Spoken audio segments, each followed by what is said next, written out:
Good morning, good afternoon and good evening all. I hope you're well. This is Yorkie065. Today I'm bringing you episode 6 of my in-depth track guide at Barcelona. For those of you who haven't seen my in-depth track guide before, what we'll do is just show you a time trial lap, followed by a breakdown showing corner by corner with braking points, turning points, and where you should be aiming to get your car and where the apexes of each corner are. So let's start with a time trial lap.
Okay, so let's move on to the breakdown. For the final corner, you want to use the curb on the outside, get your DRS open and also jump on your curves, draining it before the start-finish line. It's completely flat out the final corner, you can keep your DRS open throughout the entire length of the bend. As we approach turn 1, you want to keep to the left-hand side, aiming to get your braking point here at the 100 meter board. Turn 2 immediately follows the first corner, so we need to compensate for that. We're going to brake relatively hard. I'm going to shift it down into third gear and I'm going to bring the car in towards the inside of the track, aiming to get your front right wheel just here up on the curb. As you bring the car in, you can start accelerating as the second turn is pretty much flat out. Follow the black lines on the road below you and use the curb on the inside of turn 2, aiming to get your front left wheel just here on the apex. This corner is completely flat out and we're going to keep it that way ready for turn 3.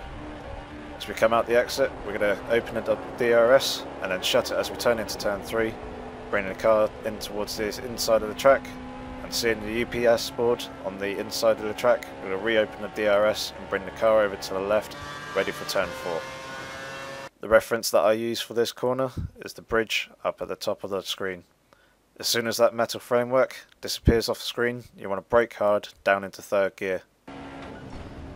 So hitting the braking point, we're going to turn the car in, balance the throttle, aiming to get your front right wheel just here on the inside curb, clipping the apex nicely. It's quite a long corner, you want to be patient as you bring the car through the bend, let it drift out wide, open the DRS as soon as you feel comfortable, and bring the car back over to the right, ready for turn 5. The braking point is the start of the dark racing line. You want to hit this point, brake quite hard down into second gear. As we turn in, you want to aim to get the front left wheel up on the curb on the inside, and once again you need to be patient through this corner as it's quite easy to get on the throttle early and run out wide onto the gravel. As we come through the corner, you're going to let the car run out wide, use the curb on the outside, get your DRS open as soon as possible and use about 35 to 40% of your curves. As we approach turn 6, we're going to use a braking point referencing the start of the curb on the outside. As you hit the braking point, you're going to brake relatively hard, shift it down into third gear, turning the car in and aiming to take quite a bit of curb on the inside. This is the point that you should be using as a reference for the apex. You want to clip this quite nicely, but make sure to keep 2 wheels inside the white lines of the confines of the track. You want to use bounce over the curve through turn 7, keeping the DRS open as we approach turn 8. You want to shut the DRS, aim to use the curb on the inside, I missed it here, use the curb on the outside, get your DRS open again as we approach turn 9. This is a difficult braking zone and it's prime opportunity for overtaking. braking point that I use is here, roughly 120, 130 meters away from the apex of the corner.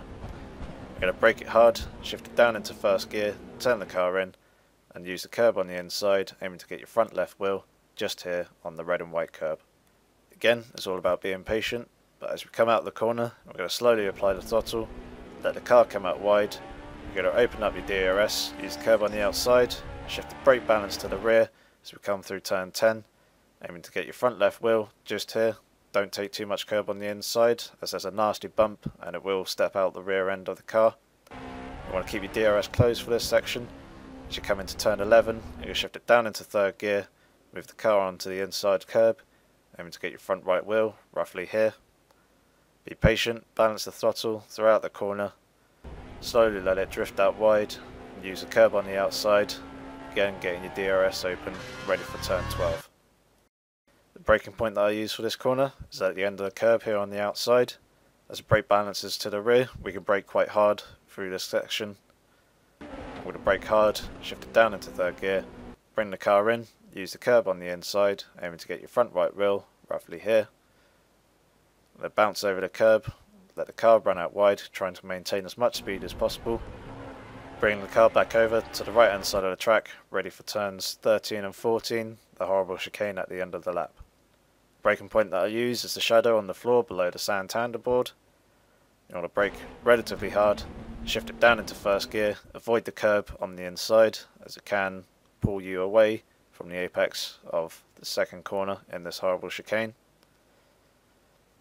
So we're going to bump over this and then want to take quite a bit of curb on the inside of turns 14, but try and keep the wheel relatively straight, as turning whilst taking too much curb here can send you into a spin. You're going to use the curb on the outside of the corner, open up the DRS, and use the rest of the curves as we take the final corner completely flat out, to therefore complete your lap. As I don't really like this track, I don't really have much experience on it and try and avoid it where possible, therefore I don't really have any great general tips. What I can say, however, is that turn 8 at the top of the track, the fast right-hander, can be taken flat out. I had to lift ever so slightly on this lap as I did run out wide and miss the curb on the inside. And also the final chicane is quite bumpy. Try and avoid the curves where possible. You can get away with bumping over the second one, as it is quite easy to spin on that track, as you'll find in multiple online races. You'll probably see people spinning out left, right and centre as they go through those two corners. So that's it for this episode. If you enjoyed the video, please give it a rating. If you have any comments or questions, please feel free to leave them below, and also make sure to subscribe and also check out the channel and also the previous in-depth guide episodes that you can find in the description below this video. I hope to see you soon, guys. Take care.